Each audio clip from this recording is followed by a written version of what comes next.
Pues vamos a informar la situación de la salud, en este caso la decisión que tomaron los médicos especialistas con relación a la declaratoria de fin de la pandemia del COVID. Como se conoce, el pasado jueves 4 de mayo por la noche y se hizo público al día siguiente, la Organización Mundial de la Salud, o más exactamente el Comité de Emergencias de la Organización Mundial de la Salud, recomendó al subdirector general, y este mismo tomó la decisión de dar por terminada la emergencia de salud pública de interés internacional.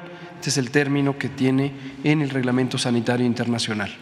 Y explicó las razones y las consecuencias de esta suspensión.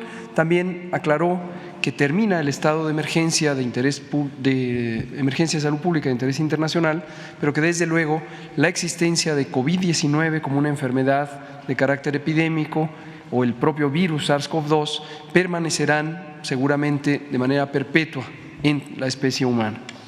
Aquí hacemos una síntesis de los argumentos fundamentales de la Organización Mundial de la Salud para dar por terminada esta emergencia.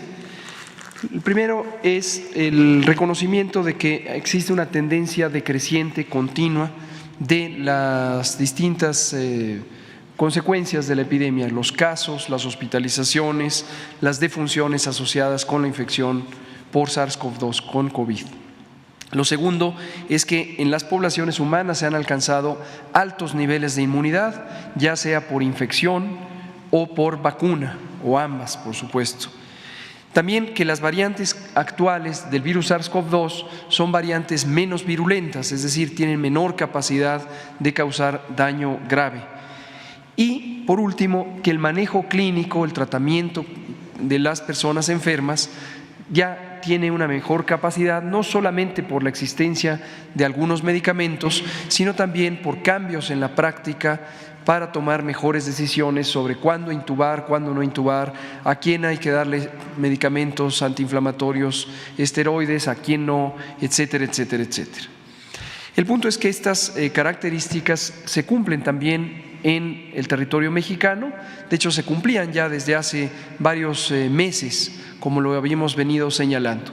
Como se ve en la siguiente imagen, tenemos la curva epidémica que refleja el conjunto de la epidemia desde su inicio en la primera semana de marzo de 2020.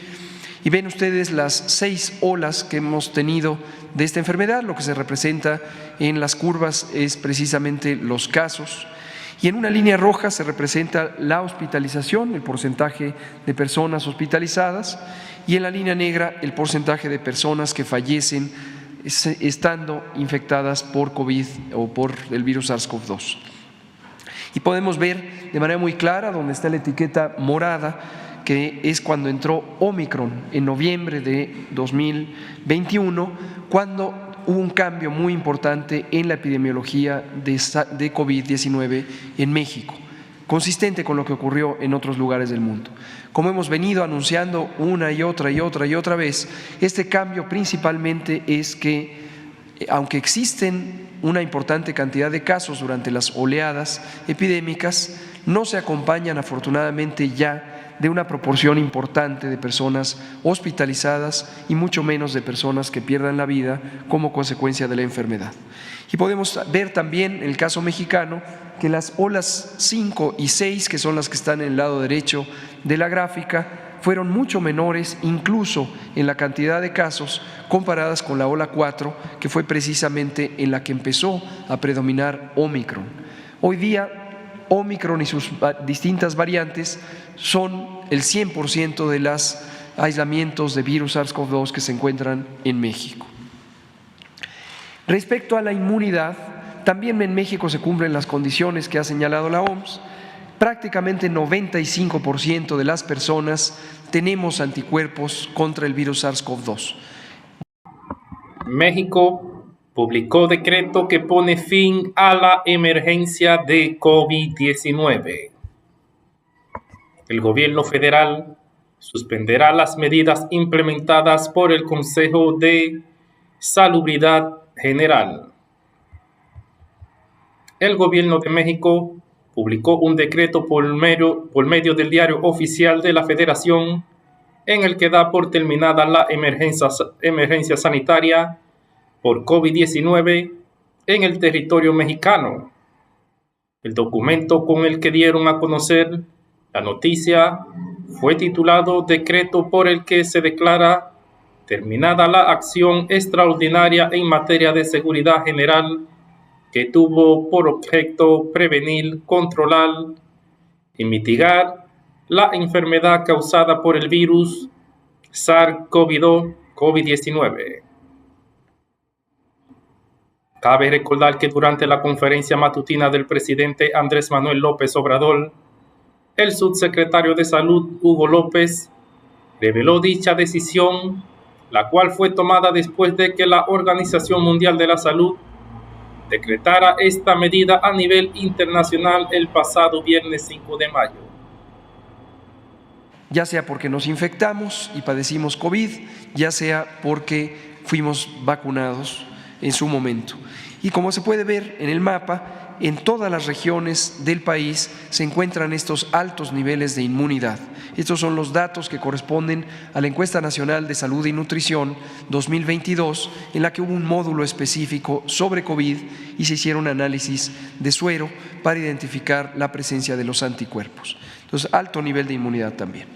Por último, comentamos que, dado que se cumplen las características que ha considerado la OMS para suspender la emergencia de salud pública de interés internacional, también se ha tomado esta decisión para el propio país.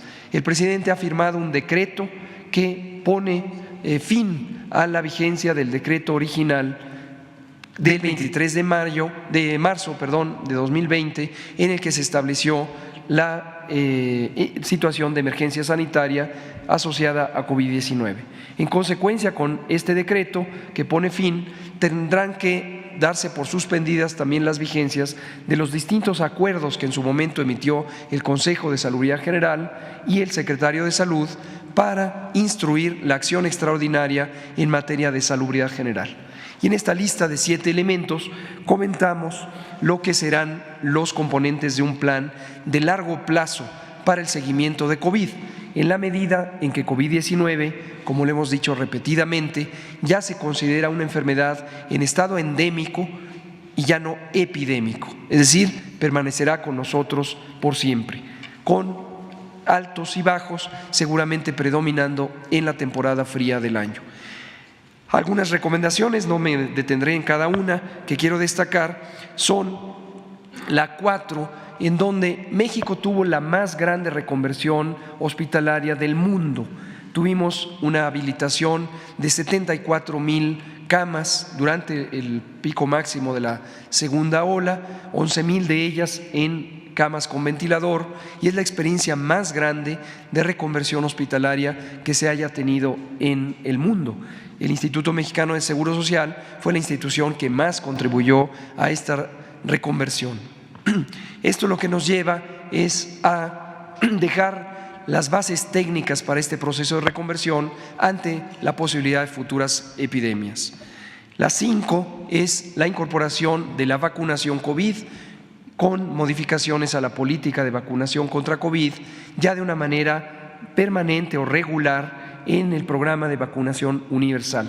En su momento se harán públicas las especificaciones técnicas.